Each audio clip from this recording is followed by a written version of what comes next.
নমস্কার, বিশ্বজিৎ দাস। আজকে আমরা আলোচনা করব সাধুর দিন, অভক্তদের রাত।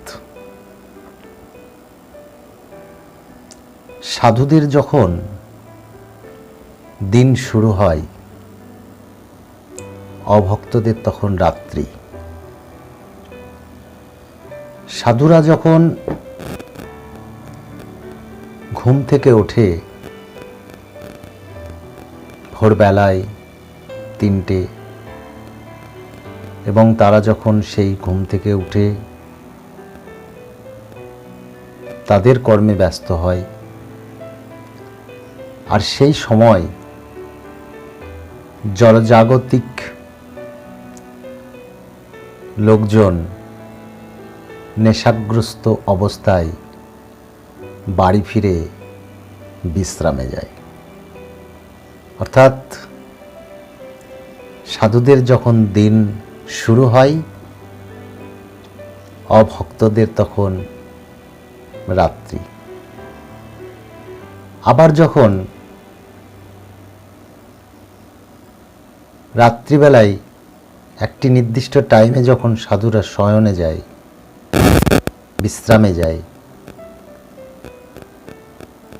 জড়জাগতিক লোকেরা ইন্দ্রিয় উপভোগের উদ্দেশ্যে দিন শুরু করে। সাধুদের কাছে যা জ্ঞান,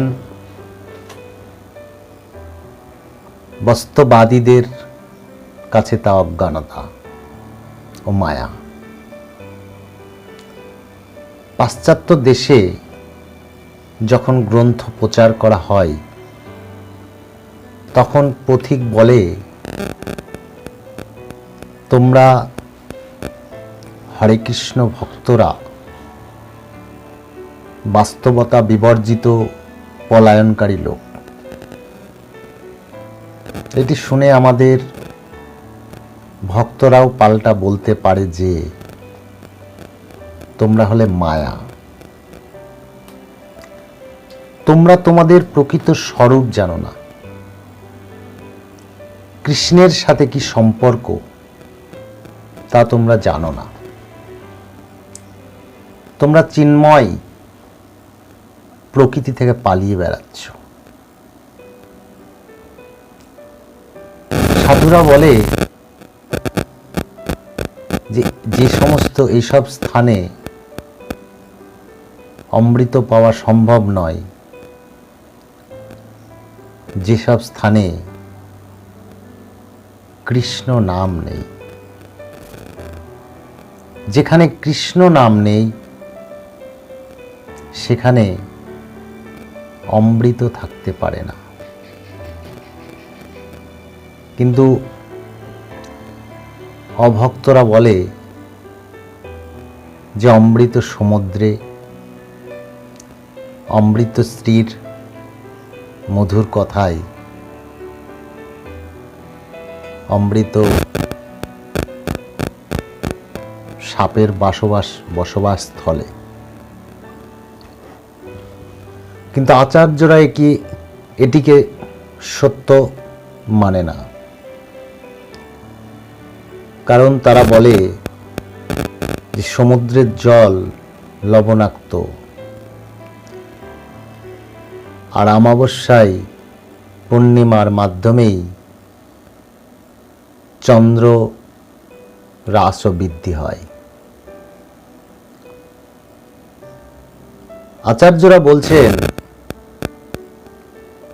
সায়নম প্রতিমিত্তম গড়লম পতনম কণ্ঠে সুধা যে জনা বসতি। অর্থাৎ অমৃত সেখানেই আছে যার কণ্ঠে কৃষ্ণ কথা রয়েছে। এ ব্যতীত অন্য কোথাও অমৃত পাওয়া সম্ভব নয়। আবার কি বলছে না, কৃষ্ণ সূর্য সম মায়া অন্ধকার। অর্থাৎ যেখানে কৃষ্ণ আছেন সেখানেই হচ্ছে দিন। যেখানে কৃষ্ণ নেই সেখানে রাত। সাধুদের জন্য যা দিন, ভোগবাদীদের কাছে তা রাত। সাধুদের কাছে যখন রাত্রি শুরু, ভোগবাদীদের কাছে তখন দিন। অতএব আমরা প্রকৃত আধ্যাত্মবাদী হতে চাই, যদি আমরা প্রকৃত আধ্যাত্মবাদী হতে চাই, তবে অভক্তদের দিনকে আমাদেরকে রাতে পরিণত করতে হবে। অর্থাৎ আমাদেরকে একটি রূপান্তরিত সংস্কৃতি প্রয়োজন। আর এই রূপান্তরিত ক্ষেত্রগুলি হল আমাদের বৈশ্বিক চিন্তা চেতনা, স্বাদ পছন্দ অপছন্দ, আমাদের আচার আচরণ ইত্যাদি সব কিছুকেই ভোগবাদীদের বিপরীত কৃষ্ণ ভক্তি অনুশীলনের পর যদি আমাদের উল্লেখিত ক্ষেত্রে পরিবর্তন না ঘটে, তাহলে আমাদের আধ্যাত্মিক অনুশীলন হবে কেবলমাত্র ফাঁপা এবং লোক দেখানো। এইভাবে কখনোই শুদ্ধ ভক্তি লাভ করা যাবে না। বিশেষ করে 1, 2, 10 যে অপরাধ, তো সর্বোচ্চ যে 10 নাম্বার অপরাধ, সেটিকে যদি আমরা ছেড়ে না আসতে পারি, সেটিকে যদি আমরা পদার্পণ করতে না পারি, তাহলে সম্ভব নয়। 10 নম্বর যে অপরাধ, এটি হচ্ছে পরিবর্তনের প্রথম পদক্ষেপ। আর এই প্রথম পদক্ষেপকে যদি আমরা অতিক্রম না করতে পারি, তাহলে কি করে অভক্তকে সাধু করা যাবে? অভক্তরা কেমন জানেন তো? এই 10 নম্বর যে অপরাধ, সেটিকে তারা পার করতে চায় না। আমরা দেখেছি অনেক ভক্তদেরকে 10ম যে অপরাধ হতে মুক্ত না পেরে, না পারার পেছনে যে কারণ, সেটা হচ্ছে তারা সঠিক বুঝতেই পারে না।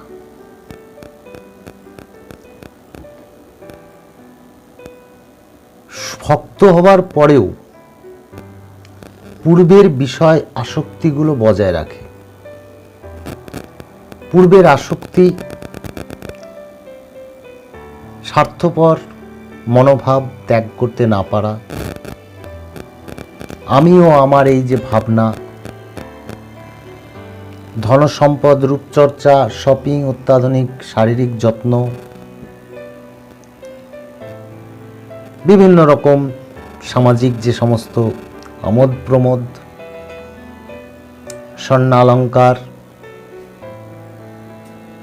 ইত্যাদি ইত্যাদি, এবং যৌন আসক্তি, এগুলো থেকে মুক্ত হবার চেষ্টা না করা।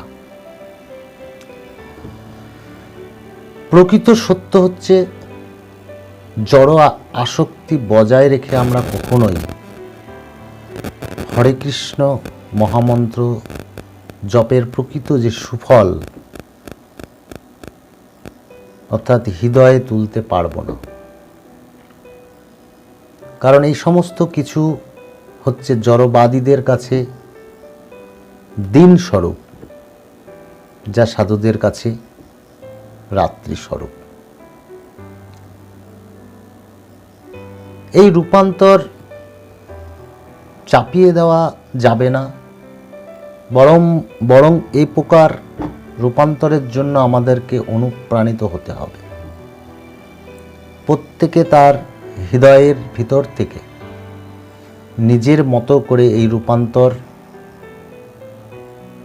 রূপান্তরের যে চাকা তাকে গতিশীল করতে হবে। কারণ এই রূপান্তর তো আর কোনো ধরনের সাংবিধানিক আইন দ্বারা পরিবর্তন করা সম্ভব নয়। আমার মনে পড়ে গুরুদেব বলেছিলেন, একসময় সিনিয়র যারা ভক্ত শ্রীল প্রভুপাদকে উদ্ধৃত করে বলেছিলেন যে আধ্যাত্মিক সংস্কৃতি প্রতিষ্ঠিত করতে 10 জেনারেশন লাগবে।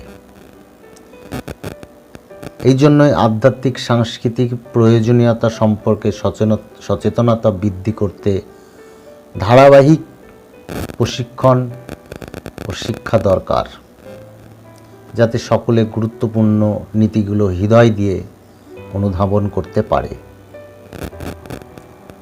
কৃষ্ণ সচেতনতার জন্য আমাদের আগে নিজেকে সচেতন বা পরিবর্তন করতে হবে। কিন্তু বেশিরভাগ ক্ষেত্রে আমরা উদাসীন থাকি, জেনে বা অবুঝে আমরা উদাসীন থাকি। অনেক সময় আমরা জানি এটা করা ঠিক নয়, তথাপি আমরা এই উদাসীনতার মধ্যে দিয়ে এগুলিকে অ্যাভয়েড করে দিই। কিন্তু কথা হচ্ছে যে এই যে সাংস্কৃতিক দৈনন্দিন জীবন ও মানসিক চেতনাকে যে চেঞ্জ করব, তা কিভাবে চেঞ্জ করব? অর্থাৎ যে 10 নম্বর ধাপ সেটিকে যে পার করব, আর 10 নম্বর ধাপকে যদি আমরা পার না করতে পারি, তাহলে বাদবাকি 9 নম্বর ধাপগুলো আমরা কিভাবে পার করব? মনে হতে পারে দূর করা এগুলি এত সহজ বিষয় নয়, কেননা এটি সূক্ষ্মভাবে কাজ করে। কেউ হয়তো অনেকে ভাবে, ওহো, এই বিষয়গুলি আমি জানি, এ বিষয়ে আমার নিজের চিন্তাভাবনা আছে। কিন্তু প্রকৃতপক্ষে আমরা হলাম একটি তৈরিকৃত বস্তুর মতো, যা তৈরি হয়েছে আমাদের চারপাশে পরিবেশ তথা বিভিন্ন মিডিয়া, শিক্ষা, নিজের অনুভূতি। ছোটবেলা থেকে আমরা নানান রকমের যা শুনে আসছি সেইগুলো আমাদের মনের মধ্যে চলে, আর সেগুলো নিয়েই আমরা সবসময় ব্যস্ত থাকি। আমরা কখনোই ইতিবাচক যে চিন্তাধারা সেটি আমাদের মনে আনতে পারি না। আমাদের সংস্কারটি ছোটবেলা থেকে হয়তো সেইভাবে সৃষ্টি হয়, তৈরি হয়, যার জন্য আমাদের সঠিক বিচার আসে না। আর বিচার সঠিক না আসার জন্যই আমরা ভক্তি তো করি, গান কীর্তন তো করি, ধর্ম তো পালন করি, শুধুমাত্র লোক দেখানো, সঠিকভাবে নয়। তা আমাদের সমাজ ব্যবস্থায় আমাদের সকলের চেষ্টা করা উচিত যে নিজেদের চিন্তাধারা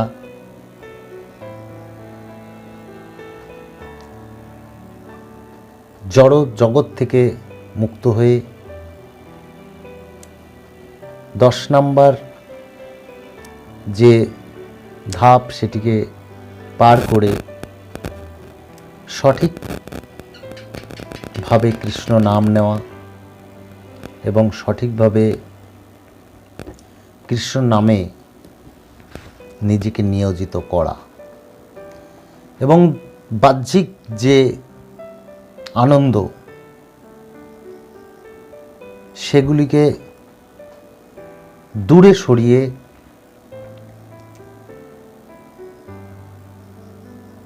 চিন্তা চেতনাকে গভীরভাবে আধ্যাত্মিক সংস্কৃতিকে রূপান্তরিত করে নিজেকে পরিবর্তন করে যদি এগিয়ে যায়, তবে একমাত্র অভক্ত থেকে ভক্ত হতে পারি। এবং সেদিন হয়তো আমাদেরও সাধুর যখন দিন শুরু হয়, আমাদেরও সেদিন দিন শুরু হবে। তাই সমস্ত মানুষের কাছে আবেদন, সমস্ত নিউ জেনারেশনের কাছে আবেদন, আমরা বাহ্যিক যে আনন্দ, বাহ্যিক যে এন্টারটেনমেন্ট, সব ঠিক আছে, তথাপি নিজের সংস্কারটিকে ঠিক করে আমরা কৃষ্ণ ভক্তিতে বা আধ্যাত্মিক সাংস্কৃতিক বা আমরা ধর্মশাস্ত্র সম্বন্ধে একটু জ্ঞান অর্জন করি, যাতে করে আমাদের সংস্কারটি ঠিক হয়, সমাজ ব্যবস্থার ঠিক হয়, সমাজের যেন কল্যাণ করতে পারি, সমাজের যেন একটা সঠিক সমাজ ব্যবস্থাকে সঠিক জায়গায় নিয়ে আসতে পারি, সেই পরিকল্পনা করে এগিয়ে চলো। এবং সাধুর দিন আর অভক্তদের রাত্রি, এই অভক্তদের রাত্রিকে যেন আমরা দিন করতে পারি, আর অভক্তদের দিনকে যেন আমরা রাত্রি করতে পারি, সেই চিন্তাধারা নিয়ে আমরা এগিয়ে যাব। ভিতর হৃদয় পরিষ্কার পরিচ্ছন্ন, পূর্বের যে সমস্ত ভুল ধারণাগুলি আমাদের ভেতরে নিয়োজিত, সেগুলিকে আমরা দূরে সরিয়ে একটি সঠিক জীবনযাত্রায় নিজেকে পরিচালিত করব, এই আশা আকাঙ্ক্ষা রেখে সকলের কাছে অনুরোধ। নমস্কার।